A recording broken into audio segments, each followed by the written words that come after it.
Hey YouTube, it is fall, and that means it is time to make elderberry tincture. You can make syrup or tincture. I make tincture. There's a way to make it without alcohol, which I won't go into, but it's easy to make without. I make it with just basic vodka, cheap. I don't spend a lot of money on the vodka. We grow elderberry, and unfortunately the birds kicked my butt this year and picked all my berries before I got to them, so I have dried berries, thankfully, on hand. We also have our own bees, and so we have honey. I don't have much left. This is all I have left, so I'm going to make it stretch, and it's pretty much all I use it for around the house is for this tincture. So I usually make this with the fresh berries, but I'm going to do dried, and I'm just going to walk you through the process and how we use it. All right, this is just as easy as pouring 3 ingredients into a jar. So I use my canning funnel just to make life easy, and I'm only using 1 cup of the dried elderberries because they're dried. If I was using fresh, I would be using 2 cups.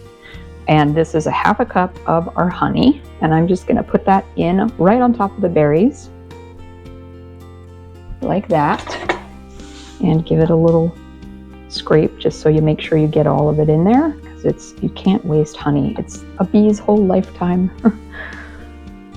So get that on the berries, and you can give it a little stir if you want just to coat the berries, but it usually ends up making kind of a mess on the spoon.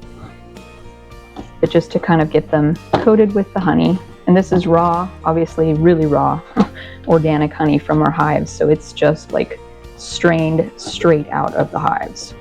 And then the last thing you're gonna do is just top the bottle up with, you can do brandy. A lot of people use brandy instead of vodka. I'm just used to vodka, so I use it. But you can pick your own liquor really, and leave about a 1-inch headspace, a little more than 1 inch. And that's literally all I do. And then just take the funnel out, set it aside for the next one. Make sure you label this with today's date, and then what date you're going to open it, which will be probably around 6 weeks from now. I just try and give it a shake to try and blend that up. And you can turn these and give them a shake about once a week while they're sitting, but they need to sit for 4 to 6 weeks in a cool, dark place. And when that time is up, you go ahead and strain out the berries, and then you would use this as 1 teaspoon per hour is what we use as a dose when you first start feeling any symptoms come on. So strain the berries out. I like to put this in a pretty, like a bottle with a pretty sort of a wine bottle thing. You can get it at any craft store probably, and just put it in something pretty that you can decant it into. So this is our main cold remedy every season. So I'm going to go ahead and finish making the rest of this, and we'll see you in the next video.